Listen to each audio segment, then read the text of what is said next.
My name's Jason, and welcome back to I Have a Story. I'd like to start out Sunday, Seek the Lord Sunday, with prayer. I pray for peace, love, happiness, good health, wealth, prosperity, happiness, and freedom for my family, friends, and especially our children and our elderly, and all the brothers and sisters I have in my country who are struggling right now severely with everything that is going on. I also ask you to look out for my cousin's family, as her husband just had brain surgery, and right now the battle is just to see how long they can keep him alive, not how much better they can make him. Please look after the family, and especially his kids who have to experience and go through all this. Thank you and amen. And yes, he just had brain surgery recently, and they're still waiting to see the full outcome of it. But I'd like to talk today, as again I try to seek the Lord and try to find my way through religion. The question that gets asked so much is why so much bad happens. Well, I really have to question, and again, this book right here is a book that was written by man.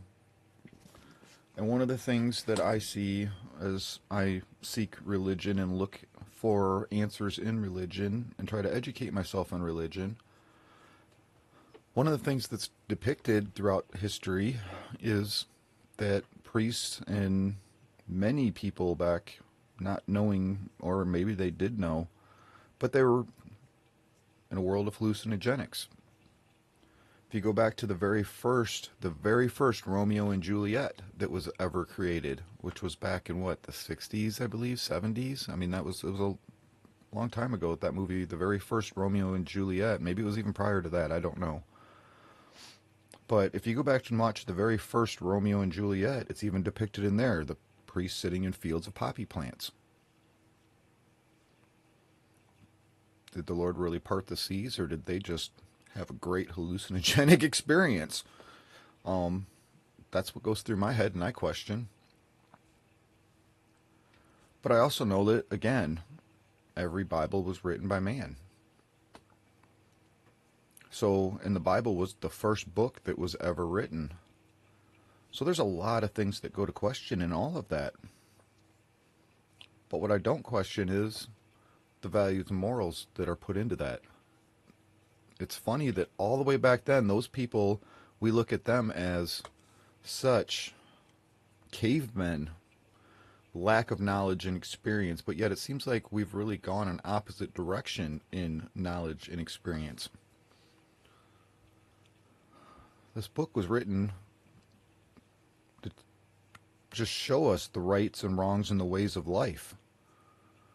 When I sit out in my tree stand out back, my tree house, and I watch out over the field, I've never one time seen a mama and a baby deer walk out into the field, take a look around and go, "Hey Dad, it's all right, come on out."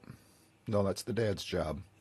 The dad is the protector. The dad walks out and puts himself in the danger and on the front lines. Looks around and says, "All right, hun, bring the baby out." Seems like we've lost that. Absolute lost it. And look at what is going on in the world today because of it. It's part of where I see today, even more so than ever. I guess when try to find positive in things, I thank the world for showing me. But we see today the absolute weakness that comes by not playing the roles that we were given in nature. Look at the attempt on Trump and the woman who hid and cowered behind him and couldn't put her gun in her holster, and all the blunders she made throughout all of that. That's not her natural gift. But hey, it's all right now that we let men beat up women, as long as it's underneath the right ideologies and the right people are making money off of that in order to present it. And that's what it's all about, money. None of this is about right and wrong. It's all about money, chaos, control, and disorder.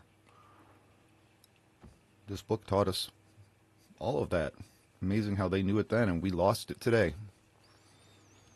Again, I've never, ever, ever, not one time in nature seen, and it's not right. Never in my life would I ever. I'll tell you what, anytime I have ever been married or with a woman that I sleep with and is living with, I always sleep on the side of the bed closest to the door. Always. I don't care which side of the bed it is. I don't care if I'm more comfortable on the other side.